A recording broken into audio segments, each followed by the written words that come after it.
tema da mensagem hoje é obediência a ser aprendida. Inúmeras vezes nós temos dito aqui que um dos propósitos básicos de Deus na sua igreja, no seu povo, é restaurar a nossa obediência integral a Ele, a nossa obediência à sua autoridade. Com certeza, desde o início nós percebemos, quando lemos a Bíblia, que a obediência é que nos conduz a experimentar o que Deus tem de melhor. E se não alcançamos o que Deus tem de melhor para nós, é porque desobedecemos a sua palavra. Isso desde o início. Isso tem uma razão, é porque sem obediência não há governo de Deus, não há reconhecimento da sua autoridade sobre nós. E é importante dizer que não basta haver autoridade, é necessário que ela seja obedecida. Ninguém obriga ninguém a obedecer. Ninguém obriga ninguém a obedecer. E muito menos cada um de nós como robôs programados para obedecerem a Deus. Um robô obedece à ordem daquele que o cria, aquele que o fez, mas isso não é obediência. Obediência é uma opção, é uma escolha consciente que eu e você fazemos.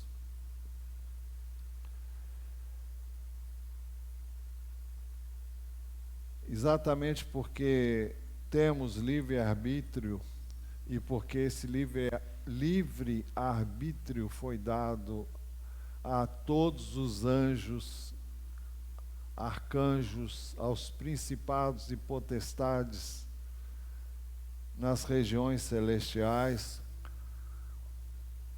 o diabo e a terça parte dos anjos puderam escolher rebelar-se contra o governo de Deus. E eles o fizeram. Você já imaginou? A terça parte de todos os anjos e principados e potestades se rebelarem contra Deus? Apocalipse 12, 3 e 4 descreve este acontecimento. Diz assim: viu-se também outro sinal no céu, e eis um dragão grande, vermelho, com 7 cabeças e 10 chifres, e nas cabeças 7 diademas. A sua cauda arrastou a terça parte das estrelas do céu, as quais lançou para a terra. O dragão se deteve diante da mulher que estava para dar à luz, a fim de devorar o filho que dela nascesse.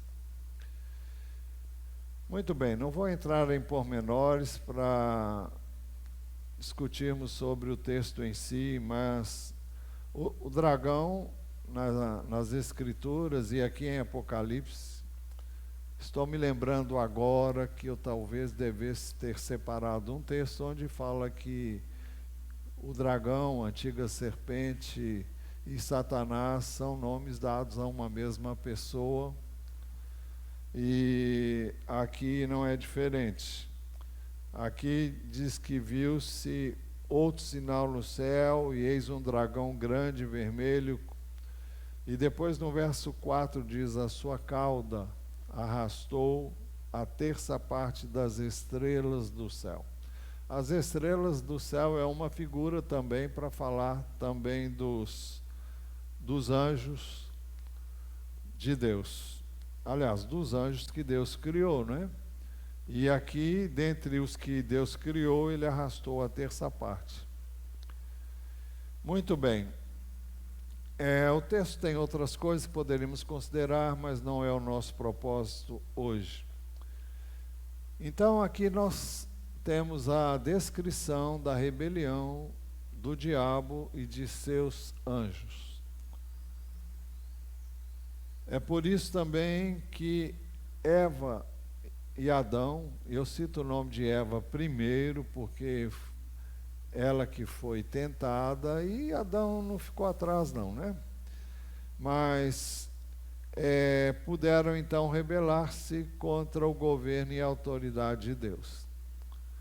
É claro que quando alguém nos instiga, nos sugere uma revolta, uma rebelião, uma desobediência, isso não vem de forma ostensiva, vem de forma subliminar, vem na forma de sugestão, vem na forma de N argumentos, muitas vezes até suaves, até doces, como só o inimigo sabe fazer.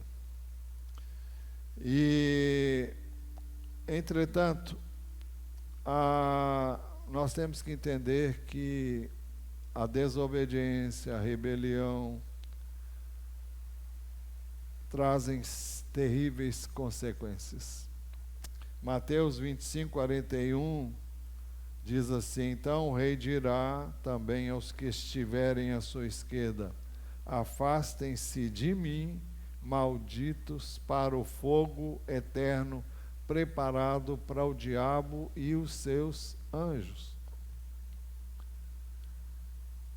E eu não separei aqui, mas se você for lá em Apocalipse, nós lemos essa semana, se não me engano, é o capítulo 20, lá pelos versos 15 em diante, fala do juízo de Deus.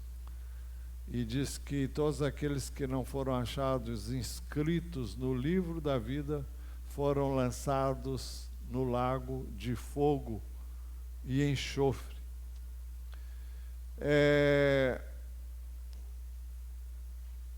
Muito bem. Segundo Tessalonicenses também nos adverte, dizendo assim, capítulo 1, verso 7, a segunda parte do verso até o verso 10. Aqui descreve o momento quando Jesus vai se manifestar na sua volta.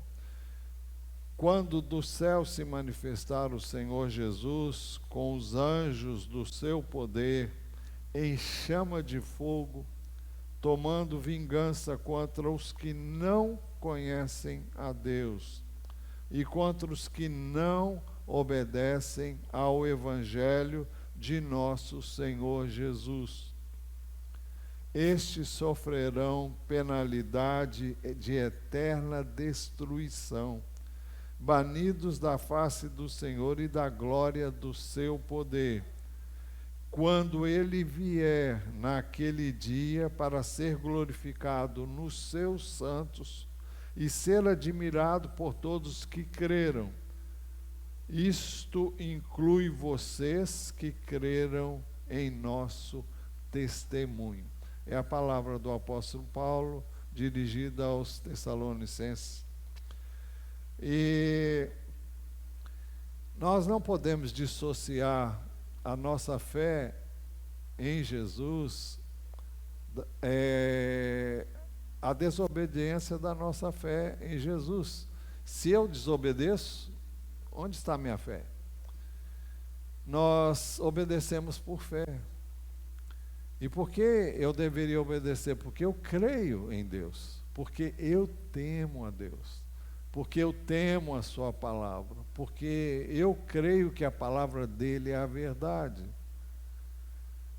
E a palavra dele abençoa os que obedecem a sua palavra e promete que não vai ter consideração para com aqueles que desobedecem a sua palavra. Isso desde o Gênesis até o livro de Apocalipse. Agora, naturalmente, escolhem desobedecer e se rebelar àqueles que não creem na palavra de Deus, nem nas consequências do pecado.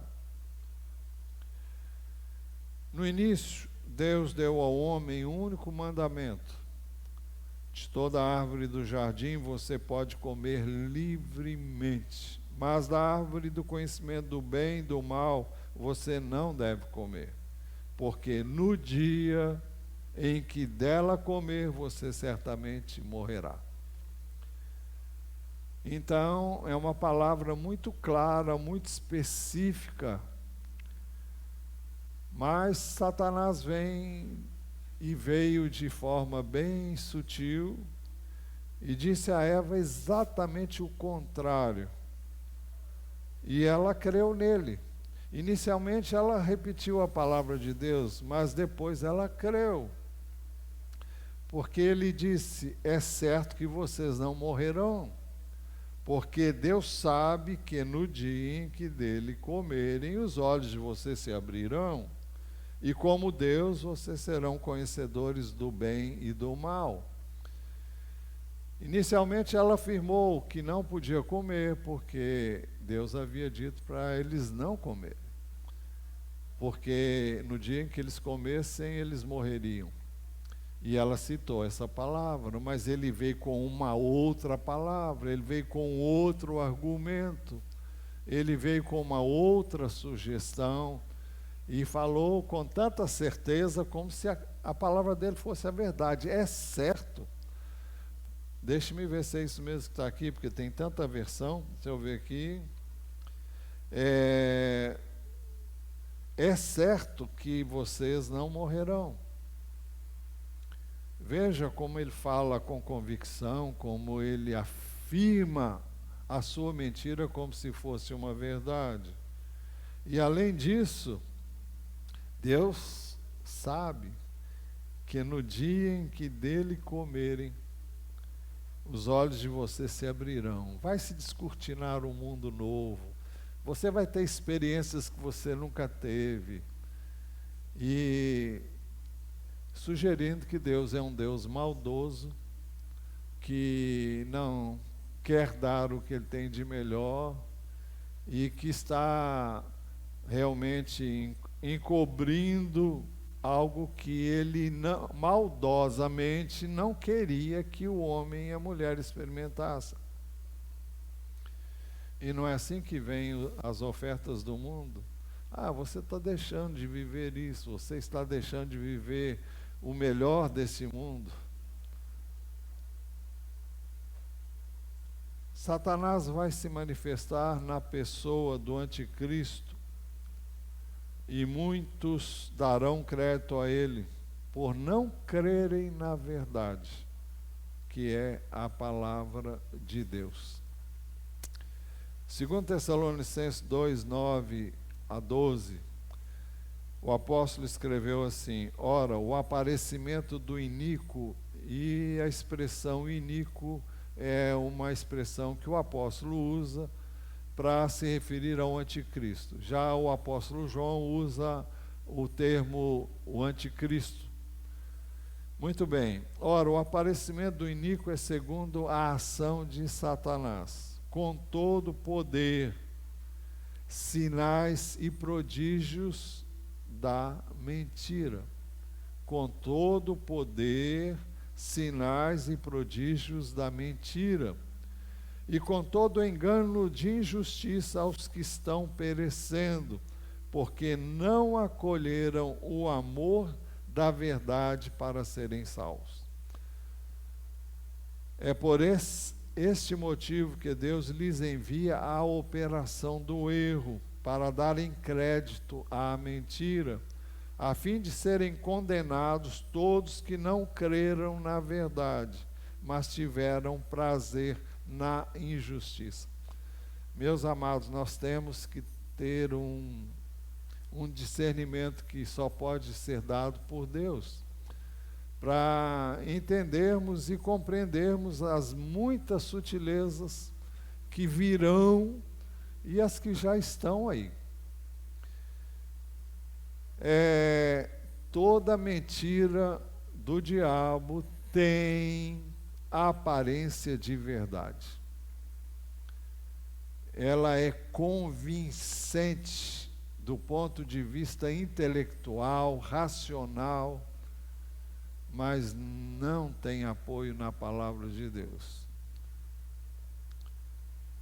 É por isso que agora mesmo muitos anticristos estão em ação, torcendo e contradizendo a palavra de Deus.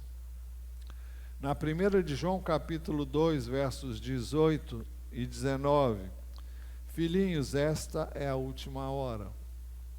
E como vocês ouviram que o anticristo vem, também agora muitos anticristos têm surgido. A última hora é o período que compreende a primeira vinda de Jesus e o seu retorno à terra. Então ele disse, olha, essa já é a última hora. E ele diz, e como vocês ouviram que o anticristo vem, a vinda do anticristo é a culminação desse período que antecede a vinda de Jesus. Também agora muitos anticristos têm surgido. Por isso sabemos que é a última hora. Agora vejam o que diz o texto. Eles saíram do nosso meio. São pessoas que já estiveram nas igrejas, ou pessoas que estão nas igrejas. Eles saíram do nosso meio, mas não eram dos nossos. São o que nós poderíamos chamar de os infiltrados. Todos devem conhecer e lembrar-se da palavra do joio e do trigo. E um homem que é uma figura de Jesus semeou uma boa semente, mas veio o inimigo e semeou o joio. E o texto fala que foi um inimigo que semeou. E semeou de tal modo que era difícil discernir o que era o quê? O que era trigo e o que era o joio. Não é muito fácil nós discernirmos. Eu e você temos que ter convicção da fé que nós temos e em quem temos crido. Mas é uma questão individual, pessoal. Jesus diz também que pelos seus frutos nós podemos conhecer uma árvore. E uma árvore boa não pode dar mau fruto, nem uma árvore má dar fruto bom. Mas ele diz, eles saíram do nosso meio, mas não eram dos nossos, porque se tivessem sido dos nossos, teriam permanecido conosco. Mas eles se foram para que ficasse manifesto que nenhum deles é dos nossos. O texto fala que o mal, o infiltrado, ele não consegue permanecer muito tempo no meio dos crentes verdadeiros, se realmente os crentes verdadeiros viverem a palavra de Deus. Agora, se a nossa vida é muito semelhante a que todo mundo tem, então vai ser difícil. A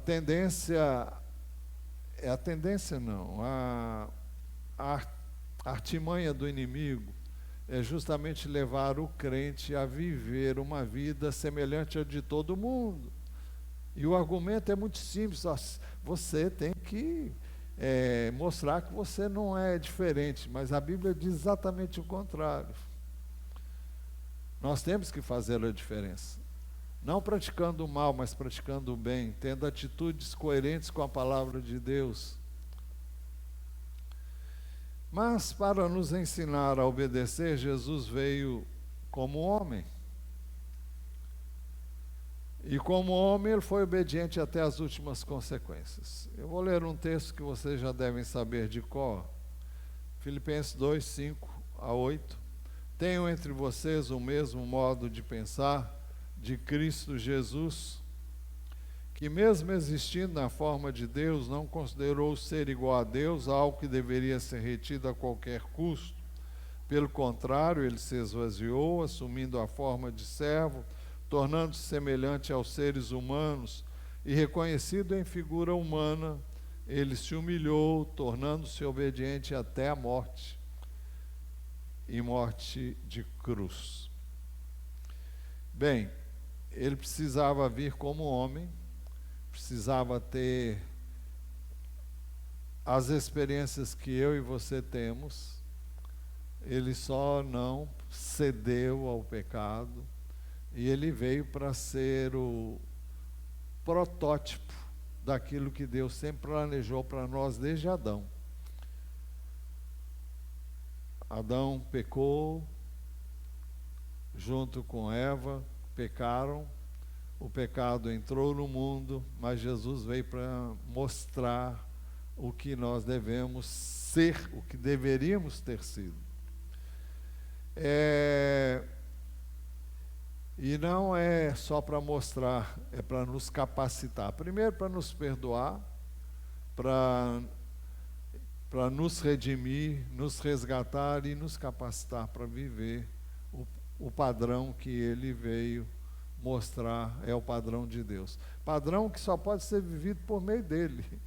Nenhum de nós deve tentar viver o padrão dele, a não ser por ele mesmo. Porque nenhum de nós vai conseguir, a não ser através dele. Então, a obediência precisa ser aprendida, e Jesus trilhou este caminho antes de nós. Obediência não é algo que Jesus já veio com ela. Por favor, entenda o que eu estou dizendo. Jesus nunca pecou, mas Jesus nunca tinha ido à cruz. Jesus nunca tinha tido a experiência de ser provado num momento mais crucial da sua vida. Lá no Getsemane, ele expressou a vontade dele humana. Se é possível, passe de mim este cálice. Era a luta que ele estava vivendo entre a sua vontade como homem e a vontade que ele sabia ser a de Deus.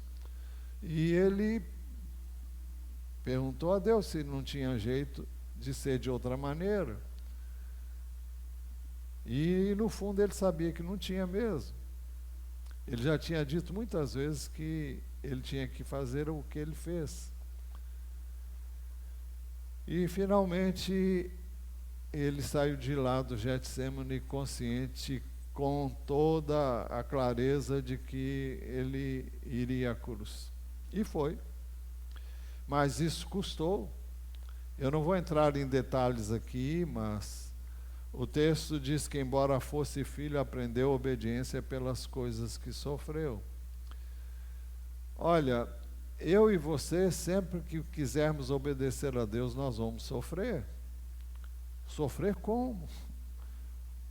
Nem sempre a minha vontade é a vontade de Deus. E a gente sofre obedecendo, quando a gente renuncia à nossa vontade própria para fazer a vontade de Deus. Então, é por isso que Deus enviou Jesus para estabelecer o seu reino no coração dos homens. O mesmo governo que o primeiro casal recusou. Lucas 17, 20 e 21. Indagado pelos fariseus sobre quando viria o reino de Deus, Jesus lhes respondeu: o reino de Deus não vem com visível aparência. Nem dirão, ele está aqui ou lá está ele. Não era físico, não era político, porque o reino de Deus está entre vocês. Estava entre eles, através de Jesus, e Jesus deixou muito claro em outros textos, e o texto permite a tradução, ou dentro de vocês. O reino de Deus hoje está dentro de nós. Ou ele existe ou não existe. O que é o reino de Deus? É quando você aceita o governo de Deus sobre a sua vida. É quando você se entrega para que Ele governe a sua vida. Jesus veio como rei deste reino.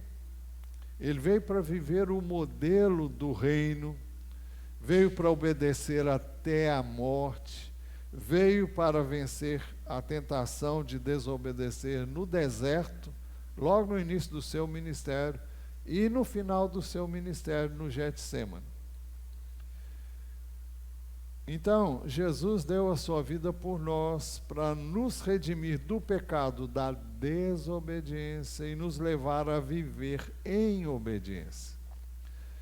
A 1 de João capítulo 3, versos 4 e 6, nós lemos assim: todo aquele que pratica o pecado também transgride a lei, porque o pecado é a transgressão da lei. E vocês sabem que ele se manifestou para tirar os pecados, e nele não existe pecado. Todo aquele que permanece nele não vive pecando. E aqui está o segredo: permanecer nele. Jesus falou da importância de permanecermos nele. E permanecer nele significa permanecer na sua palavra. Todo aquele que permanece nele não vive pecando. Todo aquele que vive pecando não viu nem o conheceu. O texto original diz assim: todo aquele que permanece nele não peca. E todo aquele que peca não o viu nem o conheceu. É que na língua original, o sentido do verbo significa você pecar constantemente. Ou seja, seria o pecado consciente, você pecar sabendo, e é isso que eu quero mesmo. Então, é uma escolha que você faz de viver no pecado. Agora, quando você escolhe não viver no pecado, você não vive pecando. Como já temos dito aqui muitas vezes, o apóstolo João disse no capítulo 2, meus filhinhos, essas coisas vos escrevo, para que não pequeis. Se todavia alguém pecar, temos advogado junto ao Pai, Jesus Cristo justo. Ele é a propiciação pelos nossos pecados, e não somente pelos nossos, mas pelos do mundo inteiro. Então, o pecado na vida do crente é um acidente, não é uma escolha, não é uma opção. É você sair, não ver um buraco, cair dentro do buraco, quebrar a perna porque você caiu dentro do buraco. Então você não vai querer cair em tudo quanto que é buraco para quebrar a perna que não foi quebrada ou quebrar a perna outra vez. É muita tolice, é muita loucura e não é coerente com quem tem a cabeça ligada com a de Jesus Cristo, não é? É muito normal que eu e você, por N razões, venhamos a tropeçar, cair, mas não podemos permanecer neste estado. E nem podemos nos ajustar a esse estado como se ele fosse normal. É uma anomalia, é um acidente, é um desastre que tem consequências imediatas e que eu devo evitar. Se eu experimentei as consequências imediatamente, eu não vou querer continuar. Não é porque eu experimentei também consequências, porque a Bíblia é muito clara em dizer que Deus às vezes aparentemente está dando corda. Não sei se você sabe o que é dar corda, né? Dar corda é deixar você ir. E parece que ele está aprovando. É um engano. A Bíblia diz que Deus está dando oportunidade para você cair na real, se arrepender e deixar o seu pecado. Não é porque ele está aprovando. Porque não cai um raio na sua cabeça, porque não acontece uma coisa terrível. Isso não significa que Deus está aprovando o erro. Muito bem. Para nos ensinar a obediência, Deus planejou que obedecêssemos àqueles que Ele estabeleceu como autoridade sobre nós. Isso é algo muito difícil para grande parte dos cristãos. Ah, eu obedeço a Deus, mas fulano...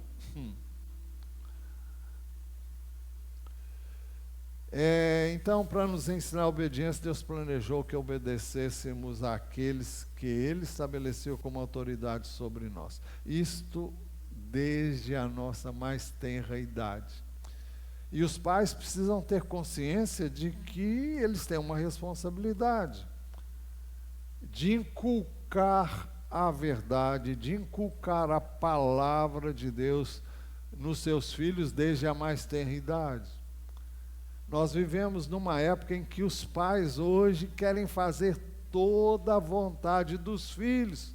Chorou um pouquinho, ah, coitadinho, o que você quer, meu bem? Meu Deus do céu. Tem choro que é razoável, se a criança está realmente tendo um incômodo. E o bebê muitas vezes chora porque está molhado, porque fez as necessidades número 2, né? E porque ele está muito agasalhado ou pouco agasalhado, tudo isso tem que ser considerado. Agora, há bebês que se você der mole, ele vai querer que você fique com ele no colo o tempo todo. Se você põe lá e começa a chorar. Já é uma... Eu não vou dizer que a gente... Bom, eu não quero dizer para vocês como vocês têm que fazer. Cada um sabe como faz. Mas o que eu quero dizer é que a criança, desde a mais tenra idade, ela já sabe como manipular as pessoas.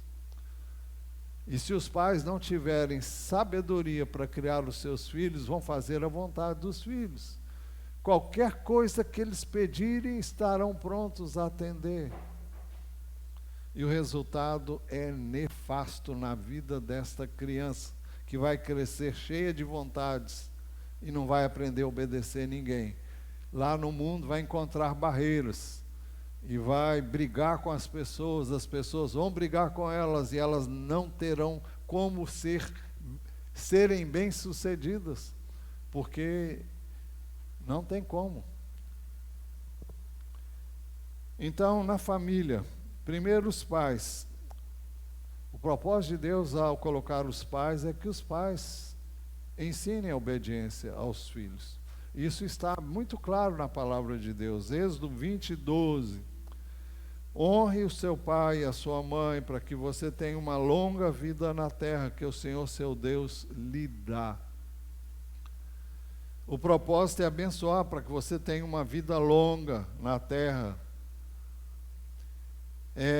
Provérbios 6:20, versos 20 a 23, diz assim: meu filho, guarde o mandamento de seu pai e não abandone a instrução de sua mãe. Tenha-os sempre amarrados ao seu coração, pendure-os ao seu pescoço. É uma figura de linguagem. Ninguém vai andar com nenhum mandamento pendurado no pescoço, nem amarrado no coração. Mas é o sentido de você guardar essa palavra. Quando você andar, essa instrução o guiará. Quando você se deitar, ela o guardará. Quando acordar, falará com você, porque o mandamento é lâmpada e a instrução é luz. E as repreensões da disciplina são o caminho da vida. Se nós queremos ensinar uma criança ainda na mais tenra idade a aprender o melhor, ela tem que aprender a obedecer. E ela aprende a obedecer recebendo palavras não. Você não tem que dizer não o tempo todo. Mas há momentos que você vai dizer não. Agora não. Você pode dar? Pode. Mas agora não é hora. E eu creio que não vai ser bom para você. Imagine uma criança que queira uma faca. Ela sabe usar essa faca? ela sabe manuseá-la de forma adequada. E nem tudo que os filhos querem devem ter. Eles precisam aprender que não podem ter tudo, porque o mundo não vai dar tudo que eles querem. Há pessoas que chegam em determinados lugares, eu quero isso. Se você não der, é capaz dele aprontar o maior banzé e armar a maior confusão, porque não teve a sua vontade feita. Não tem como essa pessoa se dar bem na vida, não. Ela vai se dar mal com muitas situações que ela vai viver que são totalmente contrárias ao propósito de Deus, porque ela não aprendeu a obedecer. As crianças têm que ter limites, evidência de amor, não é evidência de amor deixar as crianças fazerem o que querem. Efésios 6, 1 a 3, repete o que foi ensinado em Êxodo, capítulo 3. 3 não, 6, 20, Êxodo 20, 12. Efésios diz assim: filhos, obedeçam aos seus pais no Senhor, pois isso é justo. E aí repete o mandamento de Êxodo: honre o seu pai e a sua mãe, e explica que é o primeiro mandamento com promessa. Qual é a promessa? Longevidade, a bênção de Deus. E o texto diz: para que tudo corra bem com você e você tenha uma longa vida sobre a terra. Depois dos pais na família, em segundo lugar, é o marido em relação à sua própria esposa. Nós vivemos uns tempos difíceis. Recentemente eu vi um pregador dizer algo que realmente me deixou profundamente impactado. Ele deu a entender que isso aqui não é para os nossos tempos. Vocês já imaginaram? O texto diz: esposas, que cada uma de vocês se sujeita ao seu próprio marido como convém ao Senhor. Existe um movimento feminista aí que é totalmente contrário. Se você falar um negócio desse, eles vão te apedrejar. Agora, o texto não está dizendo que você vai, na liderança da sua esposa, você vai se valer dessa posição para machucar, para ferir, para bater, para obrigá-la a fazer tudo que você quer, do jeito que você quer. A Bíblia diz que você tem que amar a sua esposa como Cristo amou a igreja. E para isso ele deu a vida dele pela igreja. Ele amou o tempo todo. A Bíblia diz que tendo amado os seus, ele amou até o fim. Amou quando fugiram todos na hora H, ficou sozinho. Continuou amando Pedro quando Pedro o negou 3 vezes. Ele amou o tempo todo. Você, quando casa, você não casa com uma pessoa perfeita, porque você também não é perfeito. Mas nem por isso você deve deixar de exercer a sua liderança, e nem por isso ela deve deixar de submeter-se à sua liderança. É o caminho da obediência, é o caminho. Quando muitas vezes não é aprendido, a criança não aprende a obedecer os pais e não vê esse exemplo na vida dos pais. Olha, na minha vida, trajetória cristã, eu tenho visto mulheres que se rebelam contra a liderança do marido, ostensivamente na vida dos filhos. O que os filhos vão fazer? Vão obedecer os pais? Vão obedecer o pai? Não vão. Não aceitam a sua autoridade e não vão aceitar a dela também. Ela está fazendo mal para os filhos e está fazendo mal para ela mesma. A Bíblia diz isso. Eu não me programei para falar sobre isso, mas isso pode ser uma mensagem também. O livro de Provérbios é farto em dizer que quando os pais não fazem o que devem, eles vão ser profundamente envergonhados no futuro.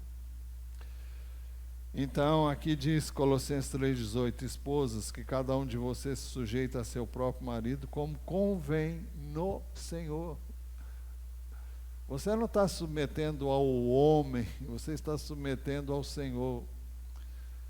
E se o homem não estiver procedendo como deve, fale com o Senhor dos céus, e ele vai pôr a mão no seu homem aqui da terra. E se ele não andar no chinelo, com o pé no chinelo, coitado dele. Em todos os segmentos da sociedade, professores e educadores, hoje nós vivemos um tempo em que aluno não respeita os seus professores. A gente vê história que até aluno até bateu nos professores. E não foi uma história isolada, não. Muitas coisas. A irmã Eunice conta, ela agora aposentou, mas ela conta coisas que ela vivenciou em classe terríveis. E então nós temos que obedecer os professores e educadores, patrões, chefes, superiores, autoridades civis e militares, os governantes. Todos são autoridade. E Romanos 12, versículo... Aliás, a referência aqui está errada, não é 12 não. Acho que é 13, vê se é 13, acho que é 13. Ah, está aqui. Romanos 13, acho que é 13 sim. Eu não sei porque que eu coloquei 12 ali, mas já vi logo que não é. É o 13. Romanos 13 diz assim, a partir do verso 1, que todos estejam sujeitos às autoridades superiores, porque não há autoridade que não proceda de Deus, e as autoridades que existem foram por Ele instituídas. Assim, aquele que se opõe à autoridade resiste à ordenação de Deus, e os que resistem trarão sobre si mesmos condenação. Porque os magistrados não são para temor quando se faz o bem, e sim quando se faz o mal. Você quer viver sem medo da autoridade? Faça o bem e você terá louvor dela. Pode ser a mais cruel. A Bíblia diz que você tem que vencer o mal com o bem. Pois a autoridade é ministro de Deus para o seu bem. Para o seu bem. Será que nós cremos nisto? Mas se você fizer o mal, então tenha medo, porque não é sem motivo que a autoridade traz a espada. Aqui era a morte mesmo. Naqueles tempos, então, nem se falava, pois é ministro de Deus, vingador para castigar quem pratica o mal. Portanto, é necessário que vocês se sujeitem à autoridade, não somente por causa do temor da punição, mas também por dever de consciência. Que consciência? Consciência de quê? De que a autoridade foi instituída por Deus. Deus colocou os seus pais como autoridade sobre a sua vida. Eles não eram as melhores pessoas, não eram perfeitos, mas eram as pessoas que você precisava e que foram seus pais, e você deve amar e respeitá-los. Isso vai trazer bem para você. Se você fizer isso, você terá um retorno enorme. É claro que você não precisa obedecer um pai, uma mãe que manda você fazer o mal.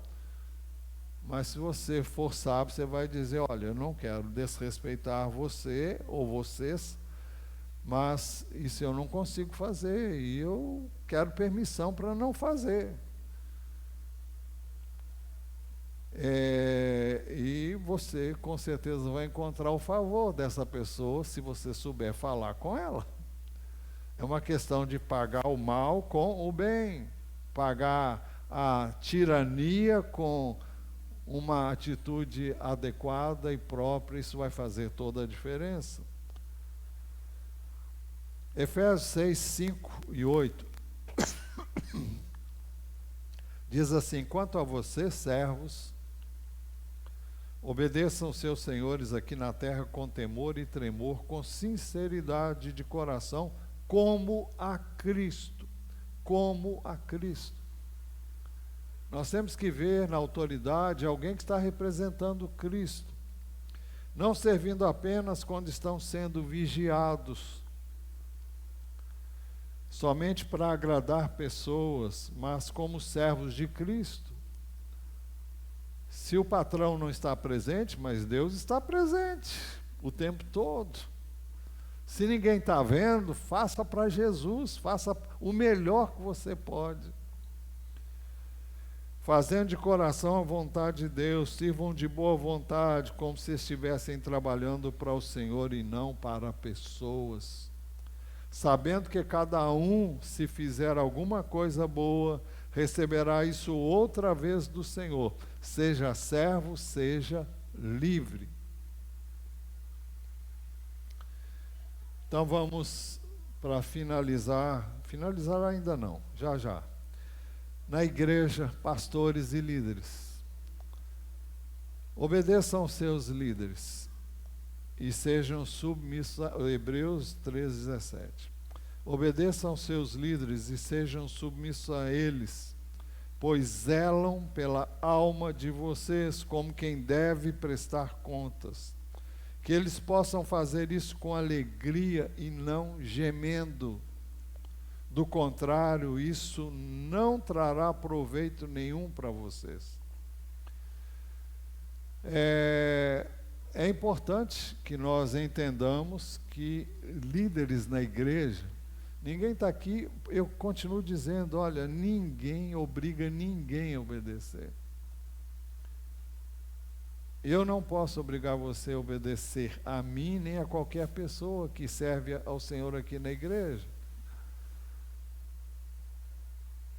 Mas a palavra de Deus diz: obedeça. Do contrário, isso não trará proveito nenhum para vocês.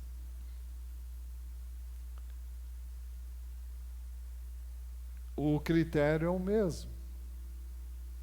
Ninguém aqui é maior do que ninguém. Ninguém aqui é mais do que ninguém. Mas Deus mesmo estabeleceu as pessoas. As pessoas não fazem algo porque querem, elas são chamadas a fazerem.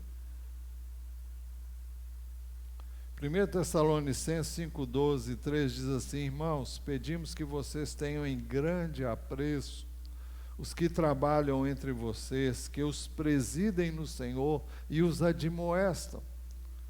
Tenham essas pessoas em máxima consideração, com amor, por causa do trabalho que realizam.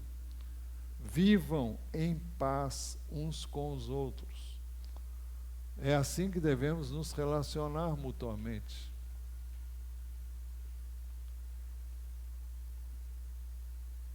Nenhum líder pode obrigar quem quer que seja a obedecer.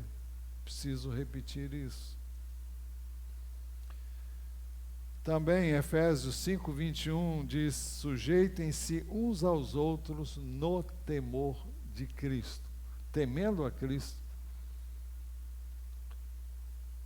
Nós temos que entender que no corpo de Cristo, a mão está sujeita ao braço, ao antebraço e à cabeça. Os pés não andam como eles querem, eles dependem dos outros membros do corpo. E assim, eu não posso fazer aquilo que Deus me chamou a fazer sem a cooperação de cada parte de vocês, que representa uma parte do corpo de Cristo. Então é necessário a justa, esqueci do texto, Efésios capítulo 4, versículos 14, 15 e 6 fala na justa... eu vou lá. Efésios 4...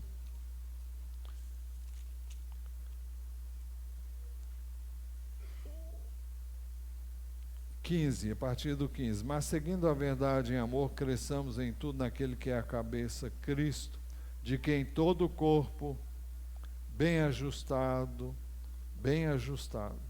e consolidado pelo auxílio de todas as juntas, segundo a justa cooperação de cada parte, efetua o seu próprio crescimento para a edificação de si mesmo em amor. Então, nós dependemos uns dos outros e devemos aprender a nos sujeitar uns aos outros. Isso inclui todos que servem na igreja. No exercício de suas funções, eles são autoridade e devem ser obedecidos. Quem serve na recepção é autoridade sobre quem entra e sai. Os diáconos são autoridade também para manter a boa ordem de todas as coisas. Mas isso não pode acontecer se nós não quisermos obedecer. Nós temos que entender. Cada um está executando o seu trabalho, está fazendo da melhor forma, da melhor maneira. É por isso que ninguém deve falar mal de ninguém, e muito menos de uma autoridade. Nós temos um exemplo muito claro aqui do próprio apóstolo Paulo. O apóstolo Paulo estava sendo julgado pelo Sinédrio. E Atos 23, de 1 a 5, Paulo, fixando os olhos no Sinédrio, disse: meus irmãos, tenho vivido até o dia de hoje com a consciência limpa diante de Deus. Eles não concordaram com essa declaração dele. No julgamento deles, Paulo era um malfeitor. Aí Ananias, o sumo sacerdote, mandou aos que estavam perto de Paulo que lhe batessem na boca, mandaram dar um tapa na boca do apóstolo. Então Paulo lhe disse: Deus há de ferir você, parede branqueada. Está virado o moço, né? Você está aí sentado para me julgar de acordo com a lei, contra a lei ordena que eu seja agredido?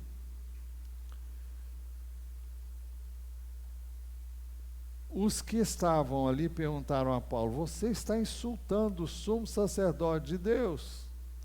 Paulo respondeu: eu não sabia, irmãos, que ele é sumo sacerdote, porque está escrito: não fale mal de uma autoridade do seu povo. Bom, eu creio no que está escrito aqui. A gente fica pensando: será que Paulo não sabia? Não sei. O texto diz que ele não sabia, e eu creio nele. Eu creio no que está escrito aqui. Nós temos que ter cuidado, porque a boca fala do que está cheio o coração. Jesus dirigiu-se aos que o ouviam: raça de víboras, como vocês podem falar coisas boas sendo maus? Porque a boca fala do que está cheio o coração. A pessoa boa tira do tesouro bom coisas boas, mas a pessoa má do mau tesouro tira coisas más. Eu tenho que dizer para você que nenhum de nós aqui é bom. Isso é ponto pacífico. A minha natureza humana e a sua natureza tanto uma quanto a outra, somos iguais, e essa natureza humana é terrível. Ela é capaz de matar uma pessoa, ela é capaz de fazer atrocidades. Muitas vezes a gente vê nos noticiários pessoas que fizeram isso, fizeram aquilo outro. Eu e você somos capazes de fazer a mesma coisa. A questão é quem é que está no controle da sua vida. E por isso nós precisamos depender unicamente de Jesus. pedir o tempo todo que Ele nos encha com seu Espírito, pedir o tempo todo que Ele viva a vida dEle em nós. É preciso que nós reconheçamos que a atitude que nós estamos querendo ter não é correta. A carne vai se levantar, ela vai se erguer com uma força impressionante.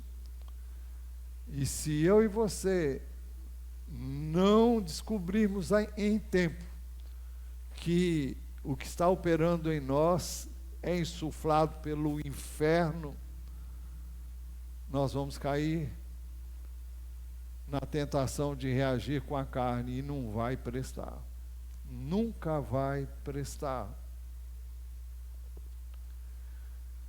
Então, eu creio que Jesus está falando aqui com pessoas que eram ímpias. Ele se referiu a elas como raça de víboras. Mas na nossa carne nós não passamos disso não. Então, agora o que tem no nosso coração? O que está prevalecendo? Você se alimenta de quê? Da palavra de Deus? Qual é o seu linguajar diário? A Bíblia diz que habite ricamente em vocês a palavra de Cristo, instruam e aconselhem-se mutuamente em toda a sabedoria, louvando a Deus com salmos, hinos e cânticos espirituais, com gratidão no coração. Colossenses 3,16. Que tipo de linguajar é o nosso? Com que nós estamos alimentando o nosso coração e a nossa mente? Você é fruto daquilo que você recebe. E se você não lê a palavra de Deus, se você não ora, não busca a Deus, olha, não vai sair coisa boa não, porque ninguém pode dar o que não tem. E para que a gente tenha, nós temos que colocar para dentro. E nós colocamos para dentro quando lemos a palavra, quando oramos, quando nos humilhamos diante de Deus, reconhecemos a nossa natureza humana pecaminosa e pedimos: Deus, tenha misericórdia de mim.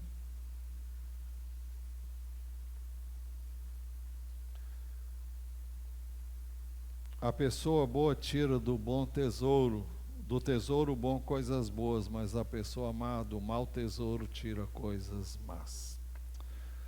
Nós daremos conta de toda palavra que proferirmos. Dentro desse mesmo contexto, Jesus continuou dizendo: digo a vocês que no dia do juízo, as pessoas darão conta de toda palavra inútil que proferiram. Porque pelas suas palavras você será justificado, e pelas suas palavras você será condenado. Vejam a gravidade. Nós temos que ter muito cuidado com o que falamos. Concluindo, quando o povo estava às portas da terra prometida, o Senhor disse por boca de Moisés o seguinte: são estes os mandamentos, os estatutos e juízos que o Senhor, seu Deus, ordenou que fossem ensinados a vocês, para que os cumprissem na terra que vão entrar a possuir, para que durante todos os dias da sua vida, você, os seus filhos e os filhos de seus filhos temam o Senhor seu Deus e guardem todos os seus estatutos e mandamentos que eu lhes ordeno, e para que seus dias sejam prolongados. Portanto, escute Israel e tenha cuidado de cumprir estes mandamentos, para que tudo lhes corra bem.